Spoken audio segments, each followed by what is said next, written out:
Mga kabagting, Happy Easter sa tanan.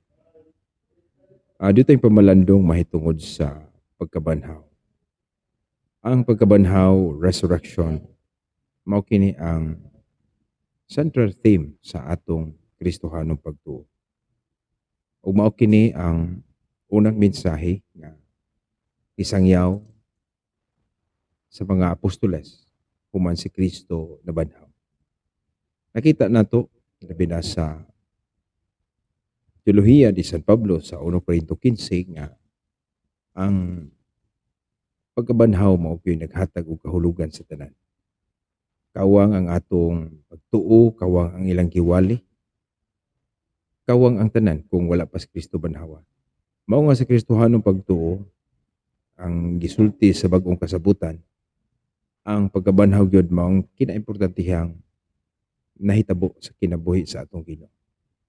Ang lain natong makita nini mao ang pagpadayag sa gahom sa Dios batok sa sala ug kamatayon. That God is powerful than sin and death. Mao kini ang kabanhawan sa atong Ginoo.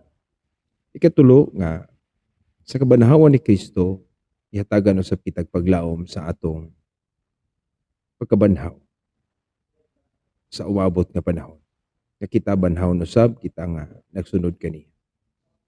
Ang laing punto usab nga gipakita dinhi nga ang kaluwasan sa Ginoo is totality.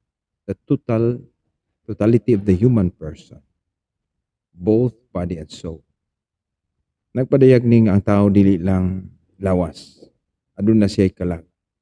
O diha sa kabanhawan, hiusahon pagbalik ang lawas ug kalag.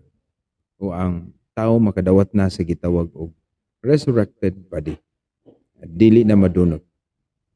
O mao kini ang atong gisaulog nining Easter Sunday. Kinatuta nga masabtan nato ug madasig kita diha sa atong pagsunod sa kabubuton sa Ginoo ug sa dakong pagtuo o paglaom nga luyo sa daw kapinlihan nato nining kalibutan pinaagi sa kamatayon kita ang nagtuo kaniya mabanhaw usab uban kani. Daghang salamat.